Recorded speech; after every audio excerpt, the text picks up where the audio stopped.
اور تم نے پناہ مانگی بھی تو کس سے مانگی؟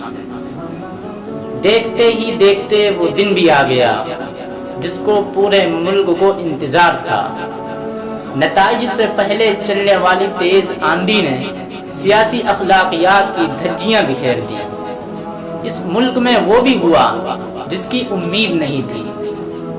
ممکن ہے کہ کسی کے تصور میں یہ خیال ہو کہ ایسا ہوگا۔ اس خیال پر شک و شبہات کے بادل اس لیے بھی سوار تھے کہ ہندوستان کے ایک بڑے طبقے کے اندر اب بھی اخلاق و تہذیب زندہ ہے۔ آخری مرحلے کا انتخاب پورا ہوا اور اس کے بعد اتر پردیش میں ای وی ایم کو لے کر جو کہانیاں سامنے آئی، اس نے انتخابات، الیکشن، جمہوریت، آزادی سب کو ایک مذاق بنا ڈالا۔ جنگلی جانور بھی اس طرح آوارہ نہیں گھومتے تھے جس طرح مختلف علاقوں میں، خطوں میں ای وی ایم سے لدے ہوئے ٹرک گھوم رہے تھے۔ کوئی بتا سکتا ہے کہ آزادی کے 75 بعد چوری چھپے یہ ٹرک مختلف علاقوں میں کیا کر رہے تھے؟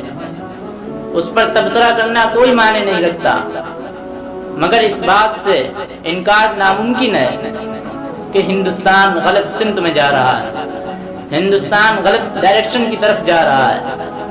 ہم نے سیاست سے وابستہ کرداروں کو ان 5 برسوں کے درمیان قریب سے دیکھا ہے اور شدت سے اس بات کا احساس ہوا ہے کہ یہ تمام کردار کس قدر کھوکھلے اور کمزور تھے۔ 71 برسوں میں مسلمانوں کے اندر خوف کی پرورش کی گئی۔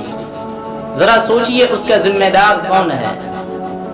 یہ پرورش کچھ اس انداز میں ہوئی کہ مسلمان خوف و دہشت کے دائرے سے باہر نہیں نکل سکا۔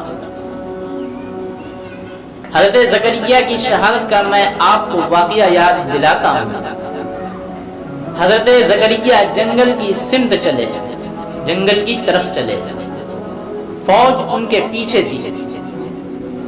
جب فیصلہ چند قدموں کا رہ گیا فوج سے، تو حضرت زکریا نے ایک درخت سے التجا کی، دعا کی کہ مجھے اپنے اندر پناہ دے۔ درخت تو حکم خداوندی سے پھٹ گیا اور آپ اس میں سما گئے، لیکن ڈریس کا ایک ٹکڑا پیڑ کے باہر ہی رہ گیا تھا اور فوج حیران کہ آپ گئے تو کہاں گئے۔ ادھر ادھر دیکھا تو ایک شیطان نے بتایا کہ آپ درخت کے اندر ہیں۔ دشمنوں نے پیڑ پر آرا چلانا شروع کیا تو حضرت زکریا نے سسکی بھری اور خداوند سے التجا کی کہ ہمیں تکلیف ہو رہی ہے۔ غیب سے آواز آئی، زکریا تم نے غیروں سے پناہ مانگی، تم نے غیروں سے مدد مانگی، اگر اف بھی کیا تو پیغمبری سے خارج کر دیے جاؤ۔ اب آرا چلنے دو، کیا تم ہم سے التجا کرتے، کیا تم ہم سے مانگتے تو ہم پناہ نہیں دیتے۔ اسی طرح 71 برسوں میں مسلمانوں نے پناہ مانگی کانگریس سے، مسلمانوں نے پناہ مانگی نام و نہاد سیکولر پارٹیوں سے، مسلمانوں نے خود پر بھروسہ چھوڑ دیا اور رزلٹ یہ نکلا کہ ملک کے مسلمان کمزور ہوتے چلے گئے۔ جن غیروں سے پناہ مانگی وہاں مسلمانوں کو استعمال کرنے اور مسلمانوں کا استحصال کرنے اور مسلمانوں کو ریگ مال کی طرح رگڑنے کے سوا مسلمانوں کے لیے کوئی ہمدردی نہیں تھی، کوئی حمایت نہیں تھی ان کے پاس۔ دیکھو دنیا اس بات پر ہنسے گی کہ 18 کروڑ سے بھی زیادہ کی مسلم آبادی سیاسی پارٹیوں کے رحم و کرم پر زندہ تھی۔ اس ملک کی دوسری بڑی اکثریت نے سیاسی پارٹیوں کے آگے اپنا وجود گروی رکھ دیا، اپنا زمین بیچ دیا تھا۔ اس حقیقت کا بھی اعتراف کیجئے کہ کانگریس سے مسلمانوں کو کتنا فائدہ ہوا۔ بہار میں آر جے ڈی نے کیا مسلمانوں کو سر پر بٹھایا؟ مایاوتی جب وزیر اعلیٰ بنی تھی تو کیا مسلمانوں کو کوئی علیحدہ حق دیا تھا، کوئی علیحدہ کوئی رائٹس دیے تھے؟ مولوی ملائم ہو یا مولانا اکھلیش، کہنے کی باتیں الگ الگ ہیں، لیکن مسلمانوں کو کیا ملا؟ ابھی کولکاتہ کو لے لیجئے، جو وہاں سے رپورٹ آ رہی ہے وہ اچھی نہیں ہے، لیکن ممتا بنرجی مسلمانوں کے لیے کیا کر رہی ہیں؟ کس نے کب مسلمانوں کے بارے میں سوچا؟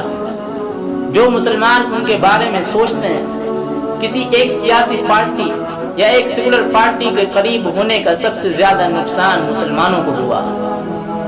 مسلمانوں کو میں اپنا فیصلہ بدلنے یا سیاسی راستہ تبدیل کرنے کا مشورہ نہیں دے رہا ہوں۔ یہ قوت بنائیں، مسلمان خود کو سمجھیں اور خود پر بھروسہ شروع کریں۔ مسلمان اپنی ایک الگ پہچان بنائیں۔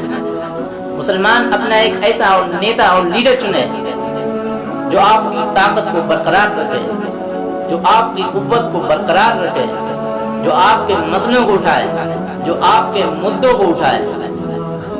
ابھی اتر پردیش میں چناؤ ہے، یادووں کا ٹوٹل بینک 17% ہے، مسلمانوں کا 20% ہے، پھر بھی وہ 17% ہو کے اپنی سرکار بنا لیتے ہیں۔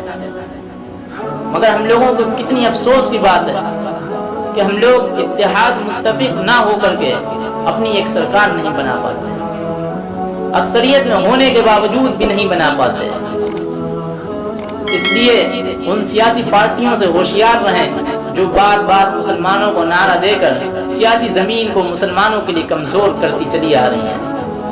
مسلمان جذباتی نہ ہوں، گمراہ بھی نہ ہوں، خوف زدہ بھی نہ ہوں۔ مسلمان زیادہ سے زیادہ تعلیم حاصل کریں، مین اسٹریم کا حصہ ہوں، اور اس بات کی کوشش ہو کہ آئندہ 5 برس کوئی بھی سیاسی پارٹی ان کا شکار نہ کرے۔